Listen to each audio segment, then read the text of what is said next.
अगर मैं कहूं कि आप भी उन कंपनियों में इन्वेस्ट कर सकते हैं जो अभी तक सिर्फ बड़े इन्वेस्टर्स के लिए थीं, तो क्या आप इस मौके को गंवाएंगे?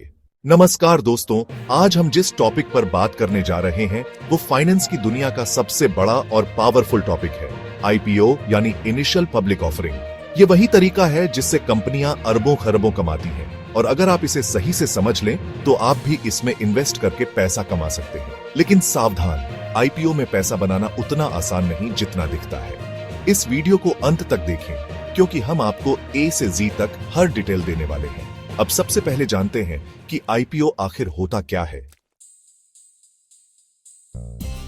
आईपीओ यानी इनिशियल पब्लिक ऑफरिंग वो प्रोसेस है जिसमें कोई प्राइवेट कंपनी पहली बार अपने शेयर पब्लिक को बेचती है। पहले कंपनी के शेयर सिर्फ फाउंडर्स, इन्वेस्टर्स या कुछ बड़े इन्वेस्टर्स के पास होते हैं, लेकिन जब कंपनी ग्रो करने लगती है और ज्यादा कैपिटल की जरूरत होती है तो वो आईपीओ के जरिए आम जनता को अपने शेयर बेचती है।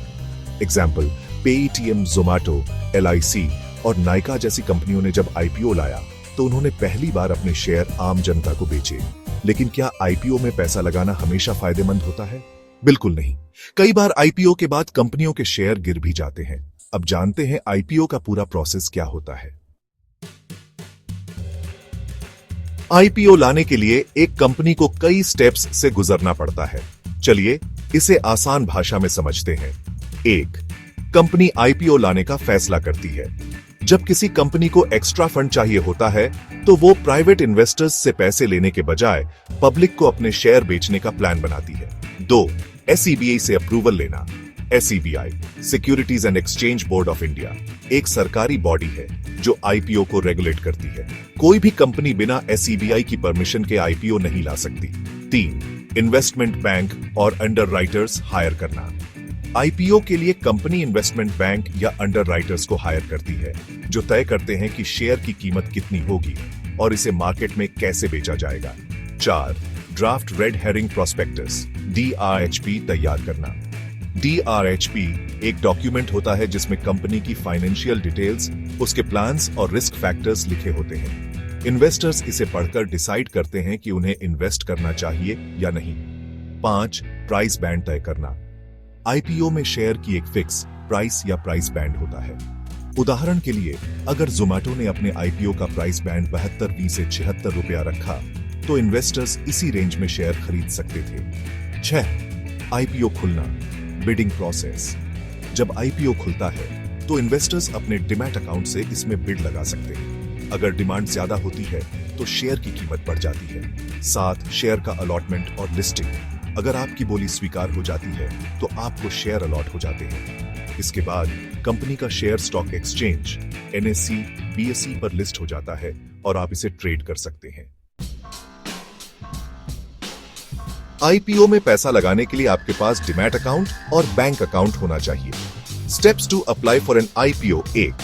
डिमैट अकाउंट खोलें, ज़ीरोधा, ग्रो, अपस्टॉक्स जैसे प्लेटफॉर्म पर। 2. अपने अकाउंट से आईपीओ सेक्शन में जाएं। 3. जिस आईपीओ में इन्वेस्ट करना है उसे चुनें। 4. बोली लगाएं और अमाउंट कंफर्म करें। 5. अगर अलॉटमेंट मिलता है तो शेयर आपके डिमैट अकाउंट में आ जाएंगे। फायदे: जल्दी पैसा कमाने का मौका, कई आईपीओ में लिस्टिंग गेन मिलता है। बड़ी कंपनियों का हिस्सा बनने का मौका, कम प्राइस पर शेयर खरीदने का मौका। नुकसान: हर आईपीओ सफल नहीं होता। गलत कंपनी में इन्वेस्ट करने से नुकसान हो सकता है। शेयर लिस्टिंग के बाद गिर सकते हैं। आईपीओ में पैसा लगाने से पहले कुछ चीजों का ध्यान रखें। 1. कंपनी के फाइनेंशियल रिकॉर्ड को चेक करें। 2. DRHP डॉक्यूमेंट को पढ़ें। 3. अनुभवी इन्वेस्टर्स की राय लें। 4. हाइप के चक्कर में ना आए, हर आईपीओ अच्छा नहीं होता। आईपीओ पैसा कमाने का एक बेहतरीन तरीका हो सकता है, लेकिन इसमें रिस्क भी बहुत है, इसलिए सही रिसर्च के बिना इसमें इन्वेस्ट ना करें। अगर आपको यह वीडियो पसंद आया तो लाइक, शेयर और सब्सक्राइब करना ना भूलें। कोई सवाल हो तो कमेंट करें, हम आपको जरूर जवाब देंगे। अगली वीडियो में जानेंगे कि कौन से आईपीओ आपको करोड़पति बना सकते हैं।